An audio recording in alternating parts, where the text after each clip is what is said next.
ल हेर्नु है, ल ल ल हेर्नु साथी सबैजना हेर्नु, यो यो यो यो यो अहिले विद्युतको तलै सिमजोर हो, यो पुरै सोलरमाथि नहरमाथि पानी छिरिसक्यो, यतिसम्म भइसक्यो है। तपाईँ खोलाको आसपास बस्ने मान्छे नाङघाट, मेरो हिसाबमा नाङघाट डुब्छ, ल नाङघाट डुब्छ पुरै। यो हाइवे त के रहँदैन, हाइवे रहँदैन। त्यो मेलम्ची भन्थ्यो, यो मेलम्चीको बाउ हो, यो यत्रो यत्रो बाढी आएको छ यहाँ, तर सिमजोर पुगिसक्यो। हेर्नु कि तलको सोलर हेर्नु, सोलर सबै गइसक्यो। ल हेर्नुहोस्, सोलर सबै नहरमाथिमा गइसक्यो। यो बसपार मुनि, यो बसपार वाटर टावर होटल देखाइन्छ यहाँबाट, वाटर टावर होटलको मुनि यो पानी हुँदै हेर्नुहोस्, वाटर टावर होटलमा पानी आधी भइसक्यो। यो हिसाबले कहाँ जान्छ ल हेर्नु। विद्युत त अब विद्युत पनि हामी यहाँ के भाग्ने नभाग्नेमा छौँ हामी यहाँ। खोला बगर हुन्छ भाग्नु होला है। ल ल हस्, ल हेर्नुहोस्, ल हेर्नुहोस्, ल यत्रो खोला अझ पनि घट्ने कुनै नाम निशान लेखाएन।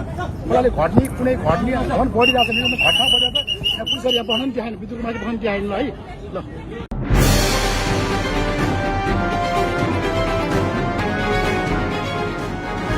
तपाईको सूचनाको साथी दैनिकी.com